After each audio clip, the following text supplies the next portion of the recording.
This is Hidden Killers with Tony Bruschi. Bryan Kohberger. There's, a lot happening since Judge Hippler said, we got to be a little more transparent. And transparent certainly is what we're seeing a lot more of these days.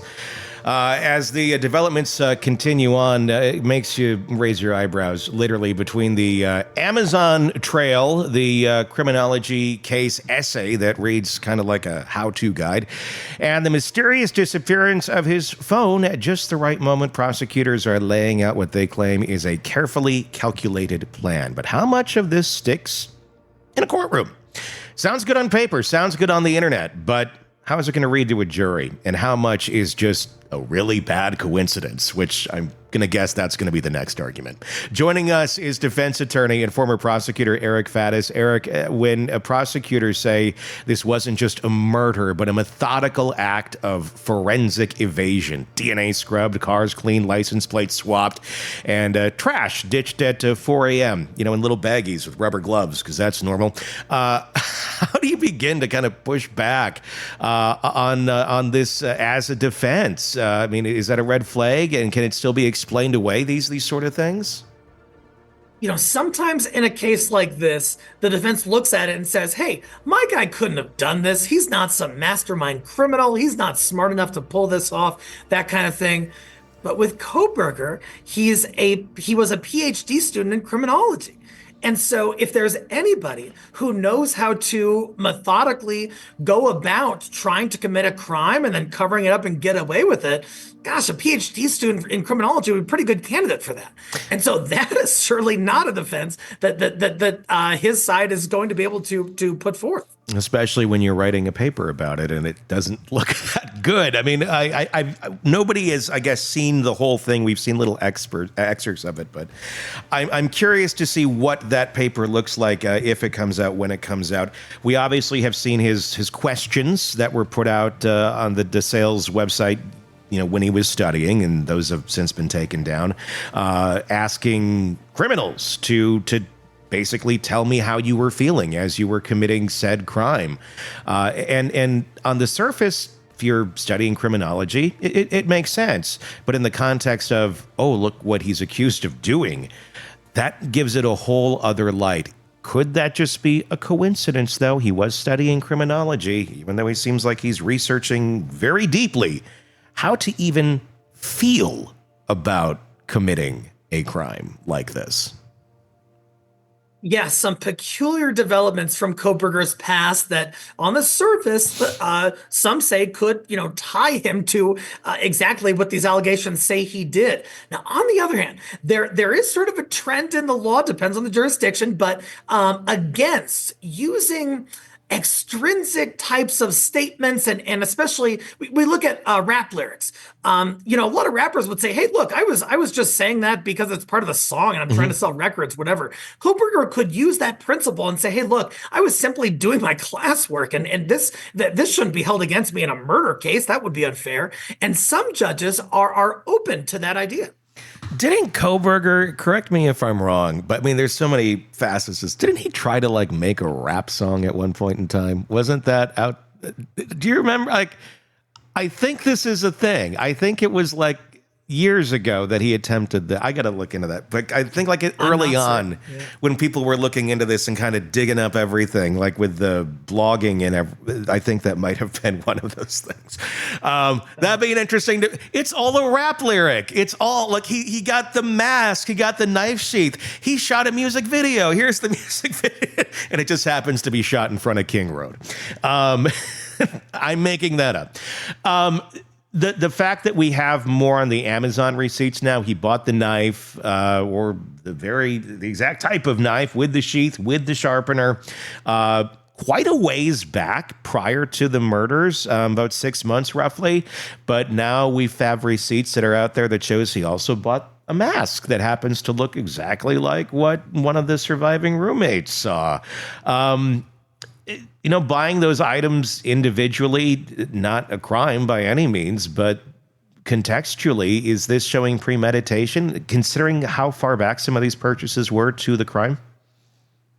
That's exactly what the prosecutors are going to look at, because to prove first-degree murder, you have to prove premeditation. You have to prove that he deliberated about this, thought about it one way or the other, and said, "No, I'm going to go ahead and stab these four people." That also he had malice of forethought. That all means that the prosecution has to prove planning. And when we're talking about allegedly procuring supplies that are going to be necessary to carry out a quadruple stabbing, namely a knife and the sheath, and then those things are found, or the sheath is found at the scene. And then when you add in elements to try to cover your tracks and not be identified, like a mask, all of these things start to have a cumulative effect, which makes it look like the walls are closing in on Kohberger. Yeah, well, another wall that's closing in is also his "I like to go look at the stars" alibi. Now that we've learned there were no stars that night, it was actually very cloudy, very low cloud base as well. So it was foggy on the ground as well. So he's out there looking at the stars. Why didn't Ann Taylor at least go back and check the 7-day forecast just to see what's going on? I mean, it's not hard to look back and find that sort of information before you say he's looking at the stars. Or was it more of a figurative way of speaking, which I'm sure will be what's argued? Yeah, certainly. And, but defense, especially in a high profile case, and the prosecution as well, both sides have to realize that representations they make that become public are going to be scrutinized. They're going to be picked apart. People are going to be looking for holes or support or corroboration or lack thereof. And so this seems like a significant oversight and an error, because, that would be an easy thing to kind of shore up and establish. Of course, she could argue it was metaphorical. She could argue that in this specific stretch of the road, there actually wasn't much fog or whatever. But it doesn't look good. No, it's not a good look. And as we're also learning, more and more surveillance footage is out there. Some Ring doorbell cameras, as more things continue to be unsealed. Surveillance footage showing his car in the area right before the murders. Several different, and the argument from the pro-burgers is it's a white car. They had it wrong at the beginning. It was the wrong year of Elantra. It's like, yeah, it's not a great shot, but when you put it in context with multiple camera shots and you go, okay, this pretty much looks like the car, and then he changed his plate shortly thereafter. That's not a good look either, when the vehicle that looks like yours is right there in the crime scene, and then you turn your phone off. Totally that. And then the changing of plates thing is going to be argued as consciousness of guilt. Yeah. Like that's something that criminals do when they're trying to get away with crimes. I'm not aware of any alternative innocent explanation for a change in the plates. Maybe there is one. Maybe the defense is looking into that. I don't know.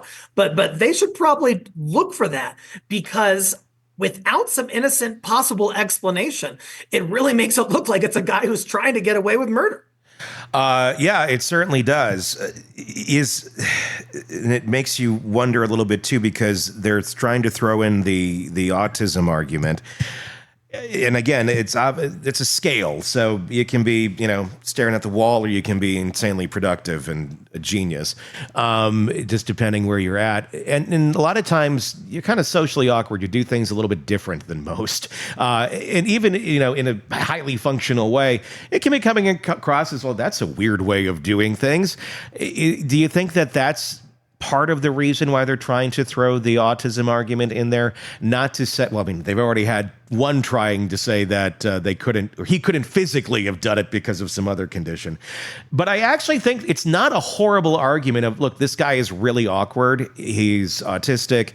He's always, been a little bit out there, not a murderer, but just, he does things different. And some people could look at it as suspicious or weird. And that's all it is. It's just all these weird coincidences of him, throwing out trash at 4 a.m. and cleaning his car like that, changing the plates, looking really freaked out when the police pull him over twice in a row.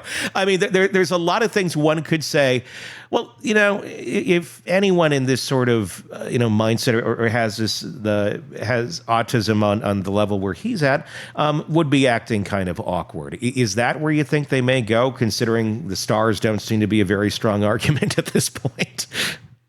I think that would be a smart move, because look, as defense, you have these set of circumstances the prosecution is bringing, and they're going to try to show how they're suspicious and unusual and something we wouldn't expect, that kind of thing.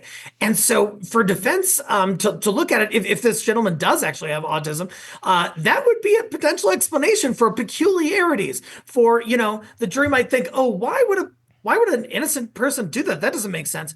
Oh, it's because perhaps he thinks differently, perhaps he acts differently, digests information differently, that sort of thing. So I think it could potentially neutralize some of the unusual aspects of the evidence that the prosecution is going to bring forward, and that could land with some jurors, especially those folks who might know people or have people in their family with autism. The fact is, though, it'd be a lot of coincidences. I mean, like a ridiculous amount of coincidences for the behavior that we've seen to think, oh, this guy's not a murderer.